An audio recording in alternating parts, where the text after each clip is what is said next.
Welcome to the small supplementary tutorial dealing with medium and your media.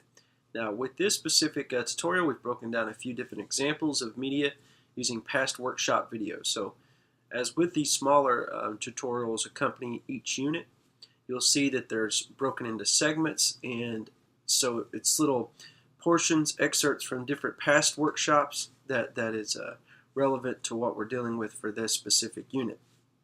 And also within this unit, you're going to see that we've touched on a few different choices for media, but we are not touching on digital yet. That's coming down the road a little bit. In the next section, we'll break down more into using the various different types of media you can choose, and digital will be looked at more closely. Those wanting to use a tablet or a computer to digitally create your artwork or your sequential narrative that way.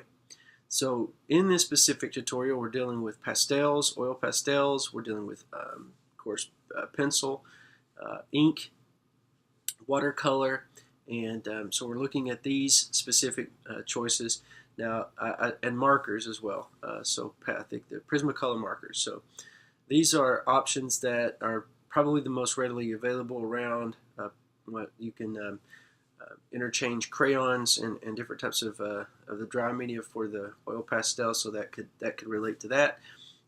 So hopefully you get a glimpse of how these mediums are used. Now, those of you without a whole lot of art background, I would suggest that you check out past tutorials dealing with the different options of applying these medium.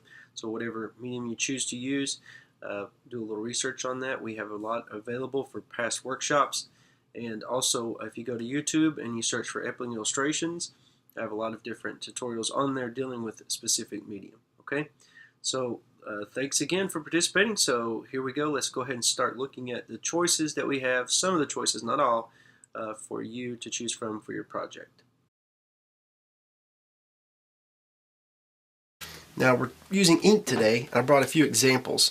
Now this is a Sumi ink. It's a Japanese ink. It's sort of thick. I like this ink, but if you use a brush with it or a nib pen, nibs you dip in the ink over and over. You have to clean it. You have to be aware of that. Speedball is another brand. This is sold just about anywhere.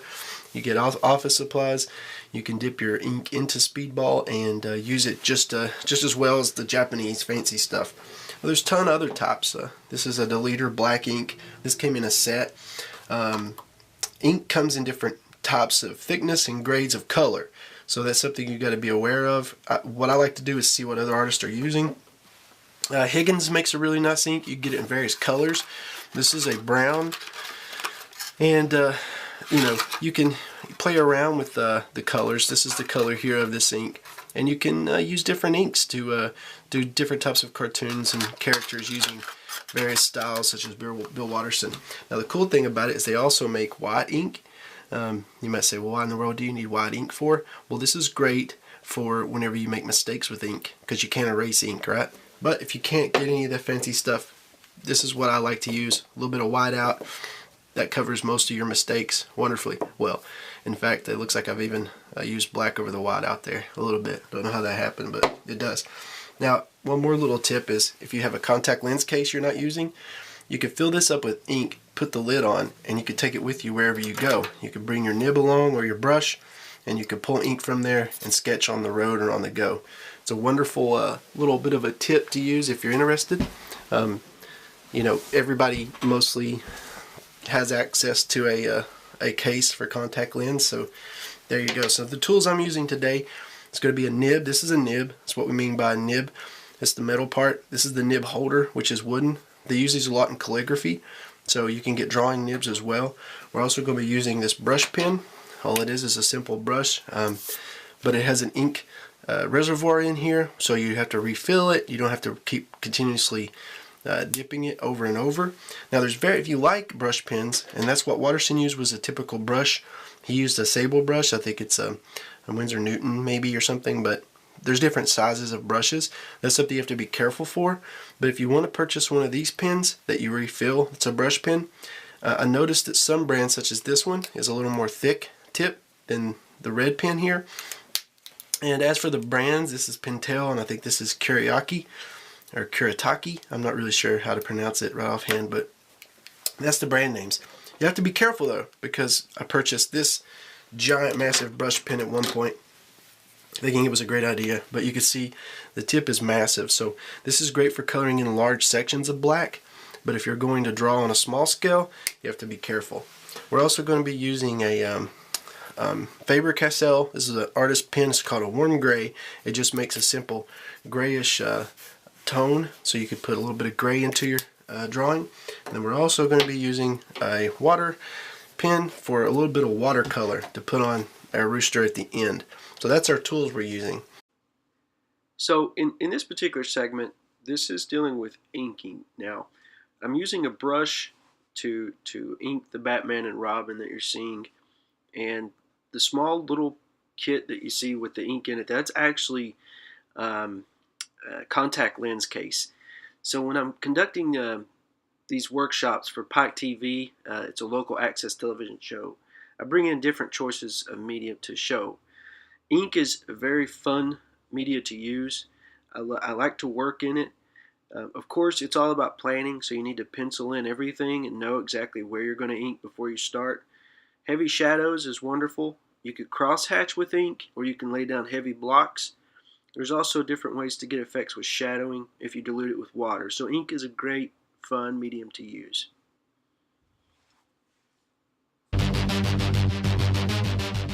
Now what you're seeing here is a speed drawing. I'm actually inking over top of what I've already drawn out and laid out for our room exercise.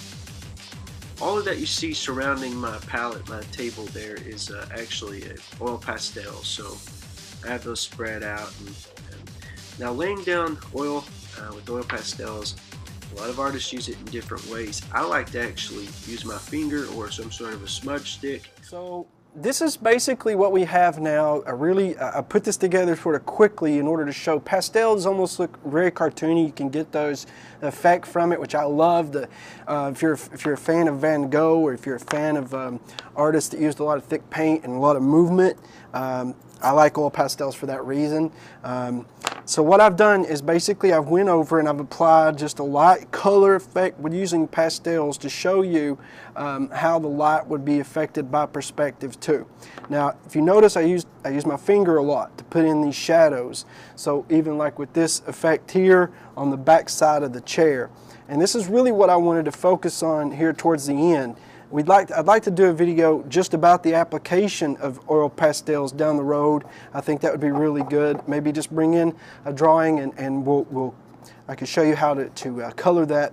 It's a drawing that's already ready to go, ready to be colored. Even maybe go as far as to have it available where you could go and print the drawing off of your computer at home, so we can have that link set up so that you just go to my website or Pike TV's website or something and print off the drawing that we're going to be using for the color. We may set something up like that. So basically what we see here is all these lines of perspective. Now I've thrown this together. I had to do this fairly quickly, so that's why it looks a little sloppy to me, and it is, but I did that for a reason, to see the application of the color, just a flat surface with shadowing. So the perspective of these windows and how that affects the flooring. So for instance, if you look down at the hardwood floor, all of this area in here, and you see oil pastels when you apply it, when you first put it on, it looks real chalky, okay? But you can blend it. There's rubbing sticks and things that you can get to blend this with. You don't even have to use something. You can blend with the actual oil pastel itself. But the shadow from the light coming in, so our perspective, we would see that the light's coming in from the window, and this portion of the room is going to be brighter than the other portion of the room. I stopped at this point for a reason, because I wanted to show you through applying the rest of this color what I mean by that. Okay, so what I'm going to use a darker brown. I'm actually going to very lightly go over the area that's going to be shadowed. So it's going to be this wall here. Of course, the light's coming in from the windows. Okay, so this wall will be darker. As you move up the wall, though, the light bouncing off of these other objects actually brighten up the room. So we don't want to apply this over the entire wall. We don't want it to be one big giant dark wall. If we can, we'd like to see just the color actually slowly, gradually change. So you see I'm starting to blend this now, and what I'm doing with this is I'm changing the color of this back wall just a bit, okay? So it actually starts to look, you know, a little darker. I didn't go too far away from this original orangish color because, you know, to do that it would not be the same effect as shadow. You could go a drastic different way with it and use an entirely different opposite hue of this color. That'd be fine to do, but for the purpose of this, I just want to show a gradual change. So you can see that there's a little bit of there's shadow around the top of the wall here, but as we get closer to those windows, it brightens up. Now here's the other point I wanted to make with this, is that the perspective from these windows coming into this room, what does that do exactly for the rest of the objects in the room? I stayed away from using much color on the light fixture here. Mostly we can add a little bit. I want it all to match up around the same hue. I want it to all match as closely as we can. You can imagine there being other candles in the back of this here, so that we have this just to show. But here we go now. On the windowsill, these lines making up the window panels is going to be very dark, okay? And the light coming in then will go through this and pass through these window panes, of course, where this is going to be more shadow than the rest, and we're going to be able to see that effect here in a second. So we're going to go ahead and just smear this a little bit to get some shadow in where this is most predominant, and then what we'll do is we'll come back in, put a little bit of blue outside for the sky. We can see bits of it, just a little bit in areas, not a lot. But then we start to pull this white in. So the light comes in, and you see how this works. This resemble beams of light coming into the room here, and through the window into the room. And what it does is it shows us basically with these lines, you know, where the perspective is coming in from. This has been the point the entire drawing, is to show you how these lines interact with one another. Now, oil pastels may not be your choice for coloring. They're very touchy to use. If you get in a rush with it, like I have a little bit with here, you know, the desired effect may or may not come. Watercolor palette here. We're going to set it off to the side a little bit, and we're going to start pulling color. Now this holds water down in the reservoir, so you could pull from this and start putting color on. Now I'm going to test the color out over here to the side a little bit, just to see what it's going to look like before I start putting it on the paper. This isn't watercolor paper.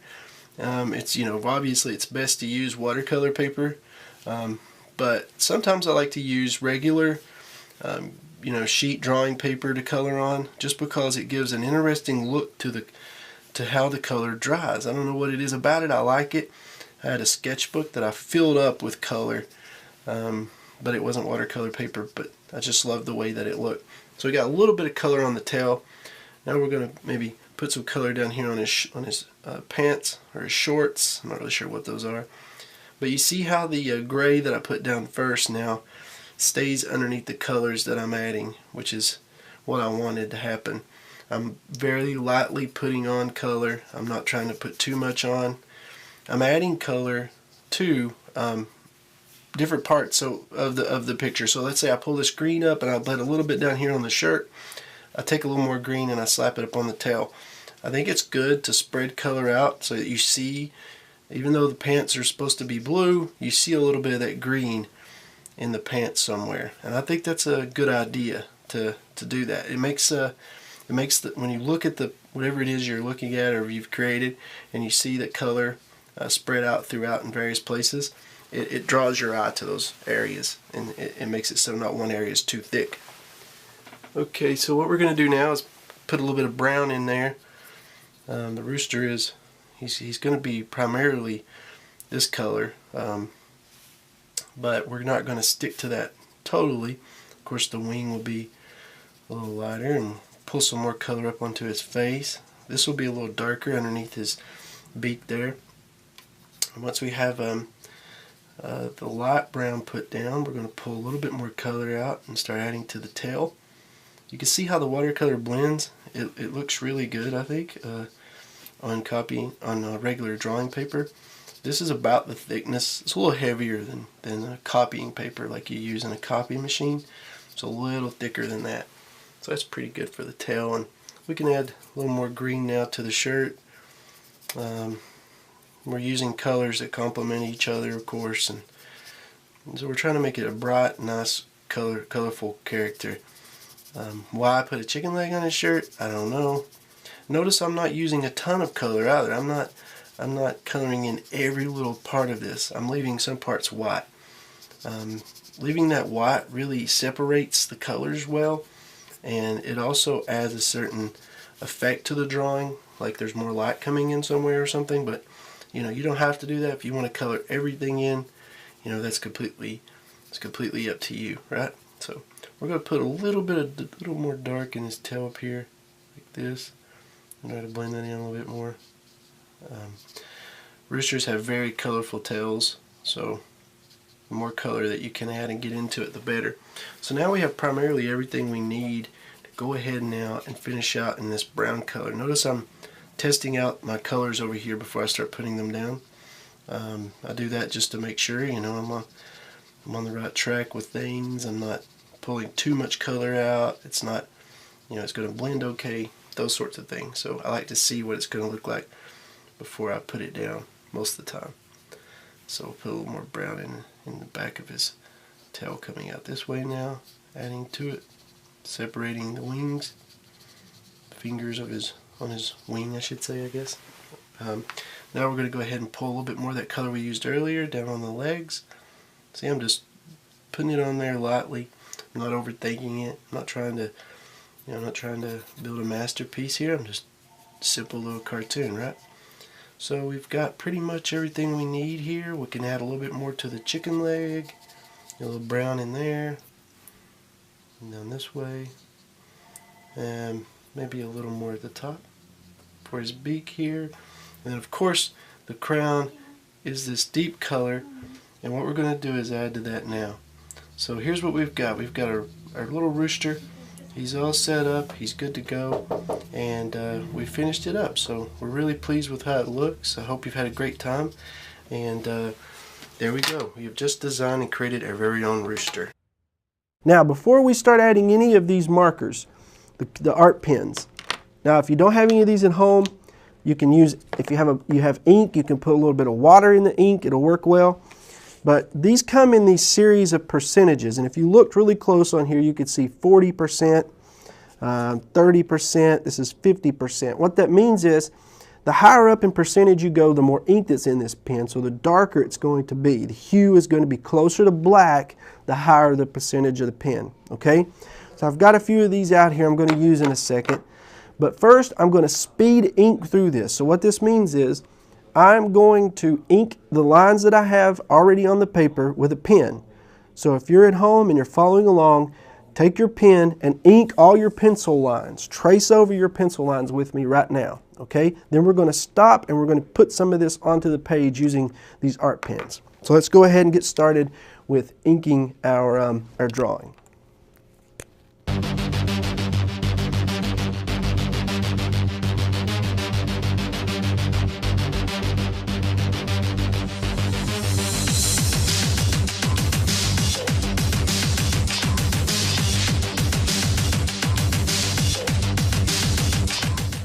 Okay, so hopefully you've inked along with me at home. You have all your lines traced in. Now I did leave out something from my original, which are these buildings in the background, but that's okay. We're going to focus just on applying these art pens to our piece right now, okay?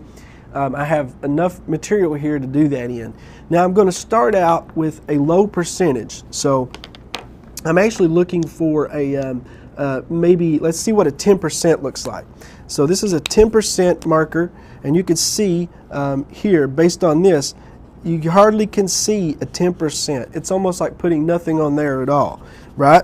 But then when we jump up though, if we jump up a little bit here to like a 40%, you're going to see a much different take on it. You can start to see this now a little bit more. Well, maybe we try this one. I think that one's probably out. Here's a 40%. Here we go. So you can start to see now the color or the hue of this gray, you can see it more, right? So if we put this on the arms here, coming up the side, you can see how that starts to look like shading. Now these pens are really neat in the sense that they blend really well on top of themselves. So if I make this line coming up and down the side of this monster here, when I go back in a minute and put more of the same gray or a different percentage, it's going to blend really well. You notice how I'm going now over top of certain areas, leaving other areas blank or without color or white, okay? And I'm doing that because a little bit later on, I'm going to put either a darker or lighter hue of this color on here, right? So I'm going over, just basically going over certain areas of the drawing right now, not all the areas. And I missed one little line here. I'll go ahead and put this in of his arm. There we go. So you can see how this works. Now, if a movie theater is a bright screen, okay, we know that, then all the light is going to be coming out towards the people. So that means the backs of the people's heads are going to be darker than the front, right? So we can start to put in a little more hue of this color towards the backs of folks' heads here. So you notice now that as I go towards the front of the drawing, I'm not putting any hue. I'm just drawing in the back. And this is actually going to be darkened in even more in a second.